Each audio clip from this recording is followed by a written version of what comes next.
Hola, espero que se encuentren muy bien. Hoy vamos a ver algunos aspectos sobre el informe de lectura.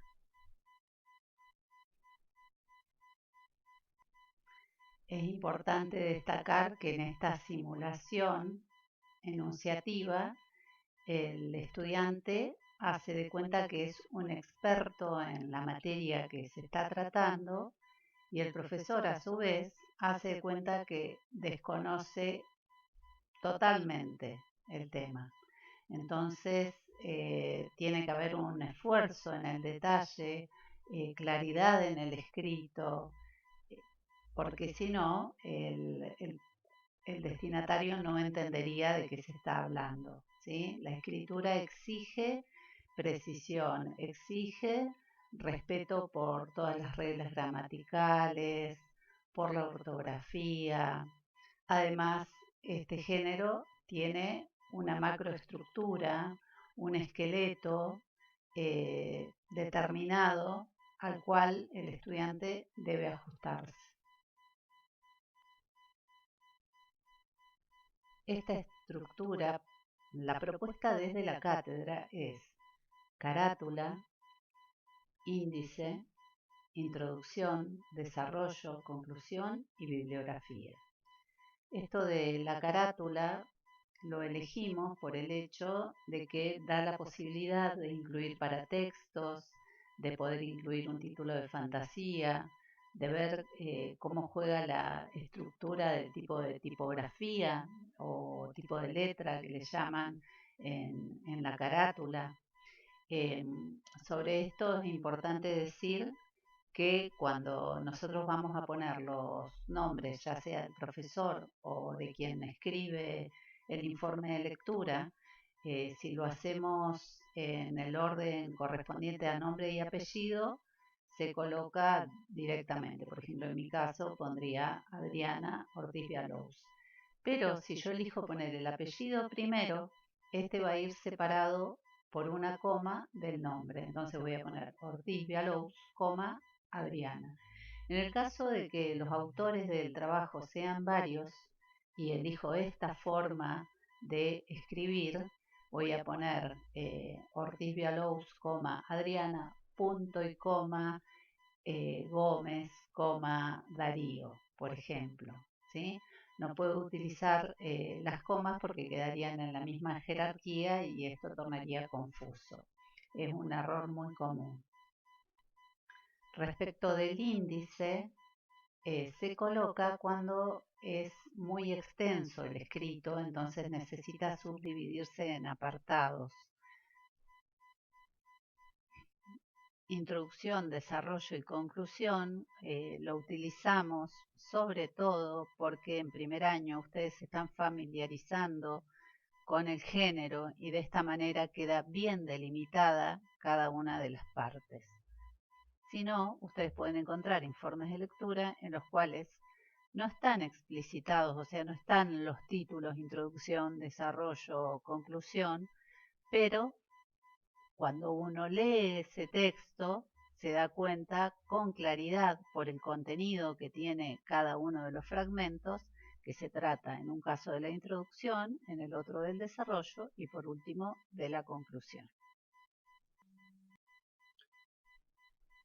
En este ejemplo, ustedes pueden observar que está la introducción, después hay un subtítulo que dice Zygmunt Bauman, otro que dice Scliar, Carlos y Jorge La Rosa, la conclusión y la bibliografía.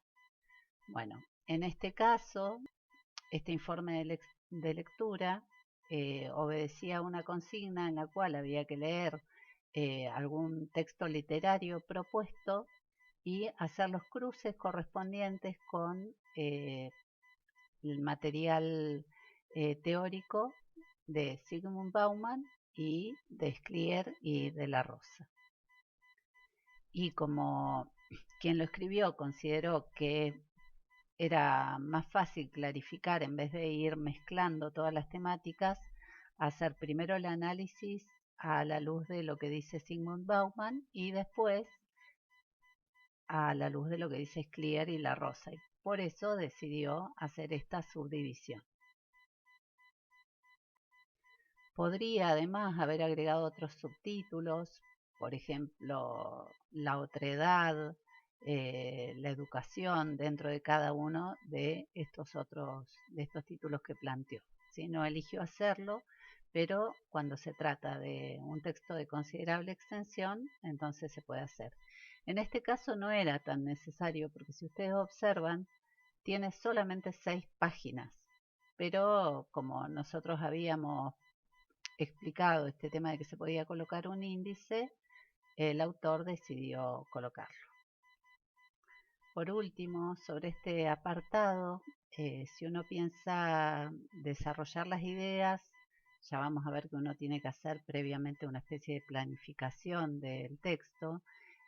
Uno puede poner al principio una serie de títulos de fantasía que ayuden a guiar lo que uno va a querer exponer, y después lo reforma. Cuando uno llega al final y lo lee completo, puede introducir reformas en el índice. No es que así como uno lo plantea tiene que quedar hasta el final, porque si hay algo que tienen los escritos es la revisión constante también. Bueno, vamos a pasar a la introducción. En la introducción se van a exponer los objetivos por los cuales se escribe el informe. Además hay que presentar y contextualizar los datos de los autores. También hay que anticipar las fuentes bibliográficas en las que se va a basar la producción. ¿Sí? En el caso del ejemplo que yo les mostraba recién, se va a plantear el qué se quiere mostrar de estas lecturas que se realizaron. Se va a presentar a los autores brevemente diciendo a qué se dedican y por qué son una autoridad en el tema. Se pueden nombrar a lo mejor otras fuentes bibliográficas que ellos también hayan escrito. Es necesario decir, por ejemplo, qué títulos tienen, a qué se dedican, ¿sí? Para que se entienda el por qué es importante que le dediquemos este tiempo a esta lectura. También muy importante que uno diga cuál va a ser la tesis que se va a desarrollar en todo el informe. Esto puede estar planteado también como una pregunta. Lo último sobre la introducción. ¿Qué no hay que hacer en la introducción? No hay que desarrollar ideas que son centrales en el trabajo. Se pueden anunciar, pero la introducción no tiene que confundirse con el desarrollo. Tampoco, por lo que decía anteriormente, uno puede volcar sus sentimientos, opiniones personales, vivencias subjetivas, como por ejemplo, elegí este tema porque el autor, no sé qué, me gusta mucho. No, ¿sí? Tampoco algo como mientras escribía el informe me di cuenta, tampoco tiene que aparecer algo así en la introducción. Pasamos al desarrollo. ¿Sí? En el desarrollo se va a dar cuenta de todas las lecturas, o sea, de todas las fuentes consultadas. Y se va a seguir con esta línea que decíamos antes de en la introducción. ¿Sí? Si se enunció alguna pregunta, se va a dar respuesta a ese interrogante. Si se planteó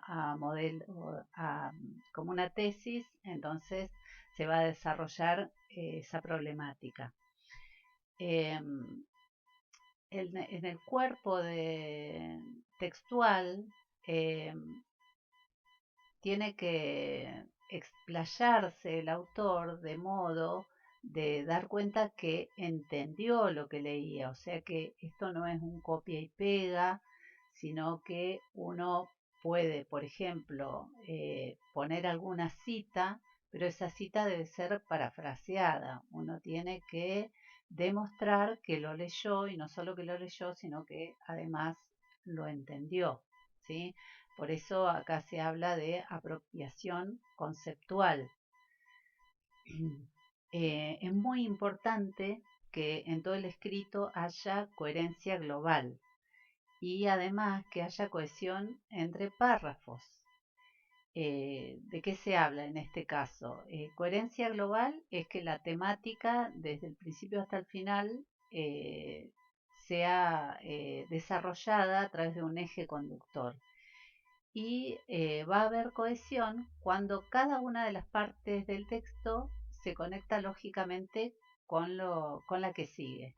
En ese sentido es muy importante, o sea, es crucial, cumplen un papel fundamental los conectores.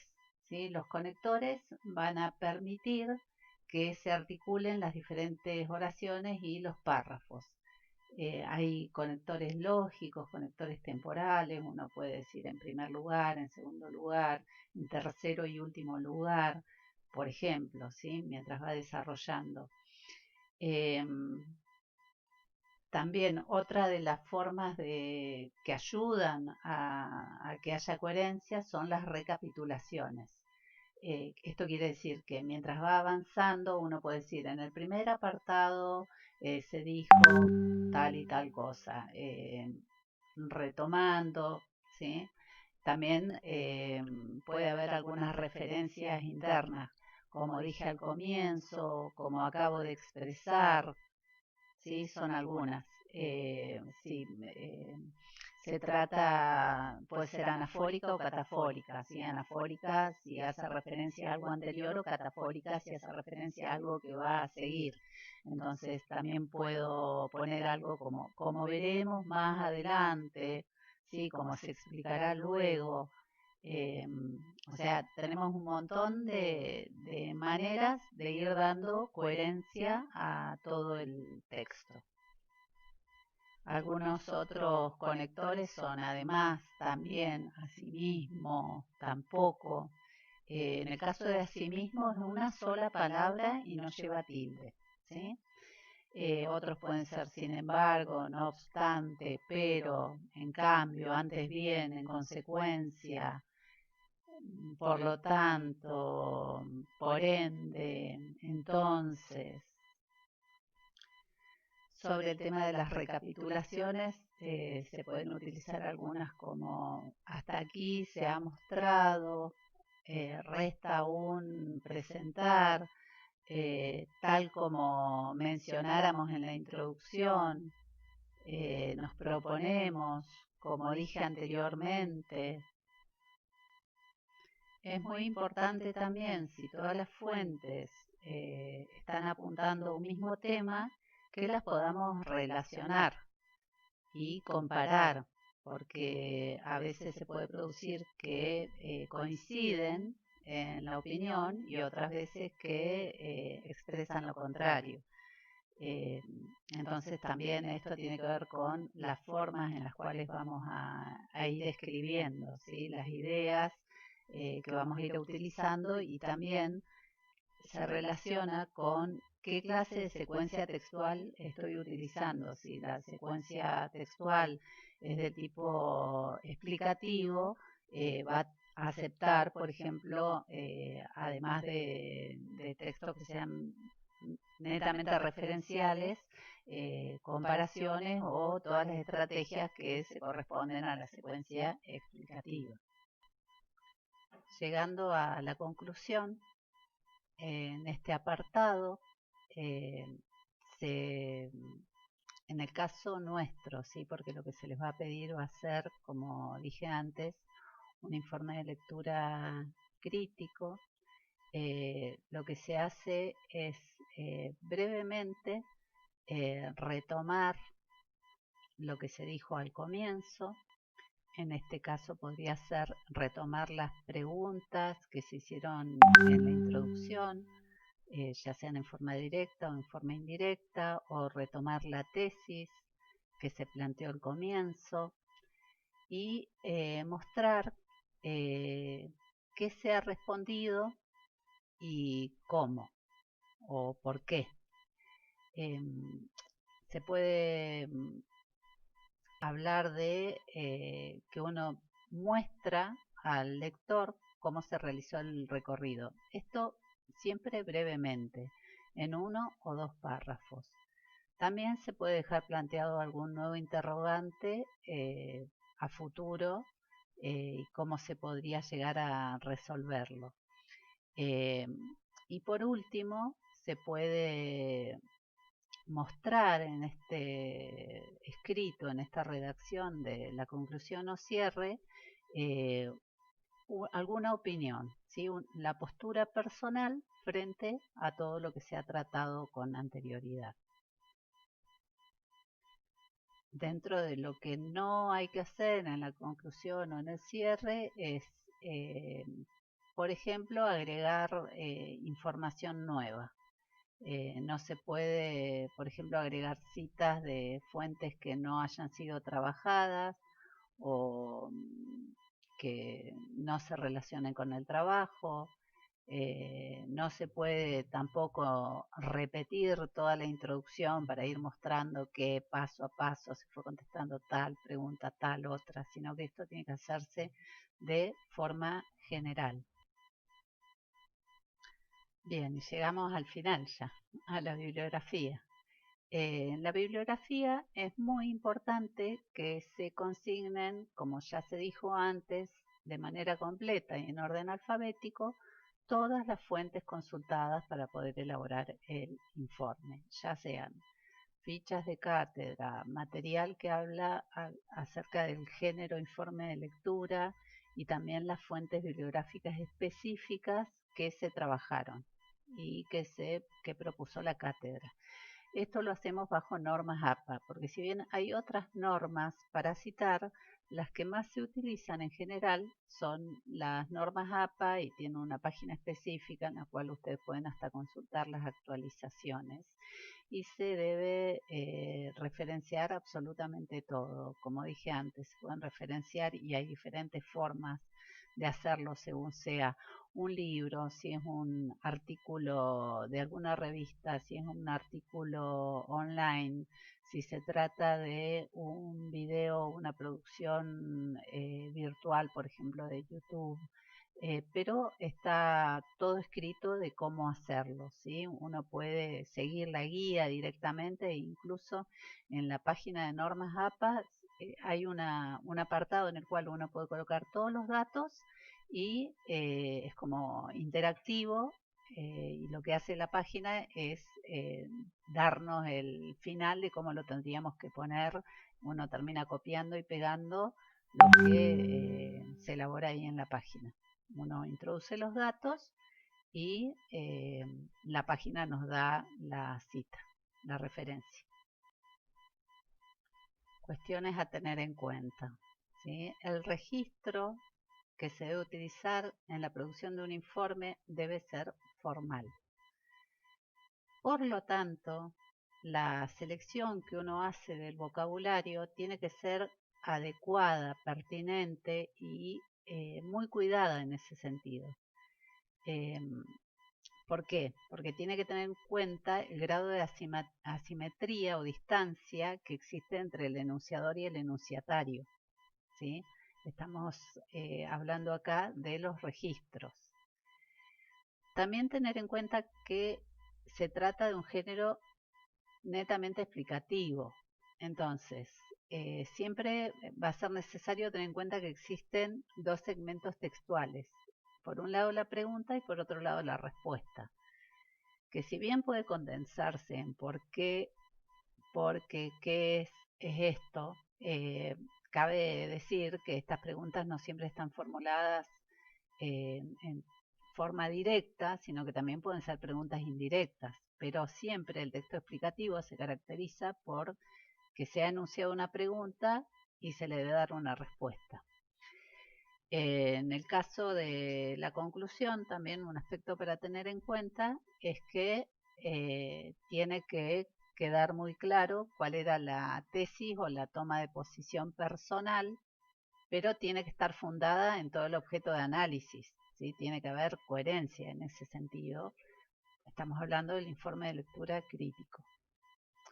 Algo muy importante, citar sin nombrar quiénes son los autores, citar sin comillas es plagiar.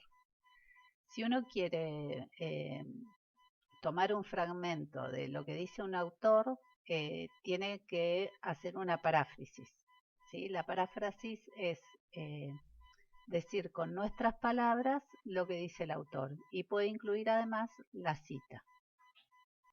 Importante es que la cita sea pertinente, ¿sí? No tengo por qué copiar y pegar partes del texto si no va a estar explicado el por qué la utilizo, si no tiene una justificación misma dentro del texto. Hay que recordar que siempre que incluyo una cita voy a tener que referenciarla, ¿sí?